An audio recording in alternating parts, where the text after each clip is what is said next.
Hi friends, இன்றைக்கி நம்ம செய்ய போகிற ஹெல்த்தி ரெசிபி பாசி பயறு கருப்பு உளுந்து வச்சு ஒரு சத்தான ஒரு டிஃபன் ரெசிபி பார்க்கலாம் வாங்க. இதுக்கு நான் 2 கப்பு அளவுக்கு பாசி பருப்பு எடுத்துக்கிறேங்க. நீங்கள் உங்கள்கிட்ட இருக்க கப்பில் எதில் வேணாலும் மெஷர் பண்ணிங்க. இதே அளவுகளில் செஞ்சு பாருங்கள், பர்ஃபெக்டாக வரும். அதே கப்பிலையே ஒரு அரை கப்பு அளவுக்கு முழு உளுந்து தோல் உளுந்து எடுத்துக்கிறேன். ஒரு அரை ஸ்பூன் அளவுக்கு வெந்தயம் சேர்த்துக்கலாங்க.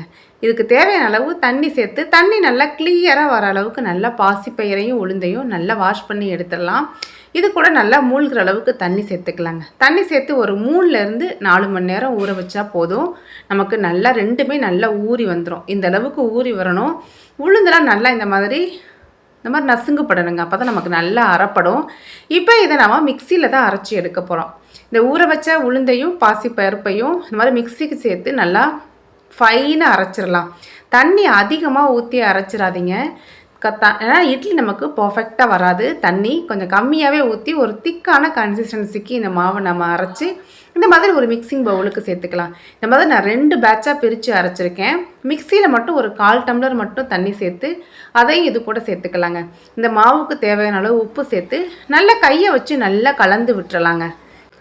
மாவோட கன்சிஸ்டன்சி பார்த்திங்கன்னா இந்த அளவுக்கு இருக்கணும். நமக்கு தேவைப்பட்டால் கூட தண்ணி பின்னாடி நம்ம ஆட் பண்ணிக்கலாம். இப்போ இதை மூடி வச்சு ஒரு 3லேருந்து 4 மணி நேரம் புளிக்க வச்சு எடுத்துக்கலாங்க. நமக்கு இப்போ வெயில் சீசனுங்கிறதால நமக்கு சீக்கிரமாகவே பொங்கி வந்துடும். பாருங்கள், நல்லா பொங்கி வந்துருச்சு. இதை இந்த மாதிரி நல்லா ஒன்று சேர கலந்து விட்டு எடுத்துக்கலாம். இந்த மாவு வச்சு நம்ம இட்லி தோசை எது வேணாலும் செய்யலாங்க, பர்ஃபெக்டாக வரும்.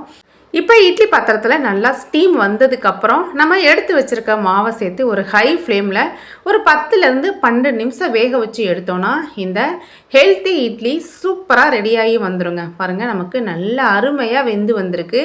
நமக்கு இட்லிலாம் பார்த்திங்கன்னா நல்லா இந்த மாதிரி துணியில் ஒட்டாமல் பர்ஃபெக்டாக வருங்க. இட்லியும் நமக்கு சாப்பிட்றதுக்கு நல்லா சாஃப்டாக இருக்கும்.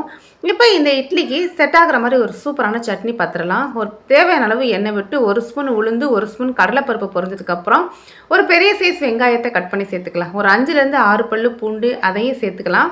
ஒரு சின்ன துண்டு இஞ்சி இதெல்லாத்தையும் சேர்த்து ஒரு நிமிஷத்துக்கு நல்லா வதக்கிடலாங்க. ஒரு சின்ன துண்டு புளி, காரத்துக்காக பச்சை மிளகாய் சேர்த்துக்கிறேன். நீங்கள் கூட குறைய அட்ஜஸ்ட் பண்ணிக்கலாம்.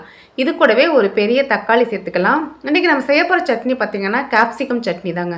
இதெல்லாத்தையும் சேர்த்து தக்காளி வெங்காயம் எல்லாமே ஓரளவுக்கு நல்லா வதங்கி வந்ததுக்கப்புறம் பாருங்கள், இந்த அளவுக்கு வதங்கி வரணும்.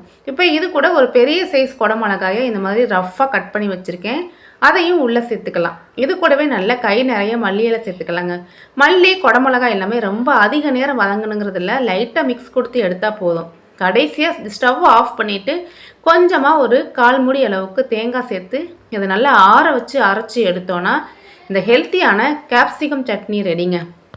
நம்மளோட விருப்பத்துக்கு ஏற்ற மாதிரி நல்லா தண்ணி விட்டோ இல்லை கெட்டியாவோ அரைச்சி எடுத்துக்கலாங்க. இதுக்கு தாளிப்பு கூட கொடுக்கணுங்கிறது இல்லைங்க, அவ்வளோ டேஸ்ட்டாக இருக்கும். நம்ம ரெடி பண்ண இந்த கேப்சிகம் சட்னிக்கும் இந்த பாசி பருப்பு இட்லிக்கும் சூப்பர் காம்பினேஷனுங்க. கண்டிப்பாக ட்ரை பண்ணி பாருங்கள். ஒரு ப்ரோட்டீன் சத்து ஒரு அதிகம் நிறைஞ்ச ஒரு ரெசிபி எதுன்னு பார்த்தீங்கன்னா இந்த பாசி பருப்பு தாங்க. பாசிப்பருப்பு பாசிப்பயிரெலாம் ப்ரோட்டீன் கண்டென்ட் ரொம்ப அதிகங்க. கண்டிப்பாக ட்ரை பண்ணி பாருங்கள். இட்லிலாம் நல்லா சாஃப்டாக சாப்பிட்றதுக்கு நல்லா டேஸ்ட்டாக இருக்குங்க.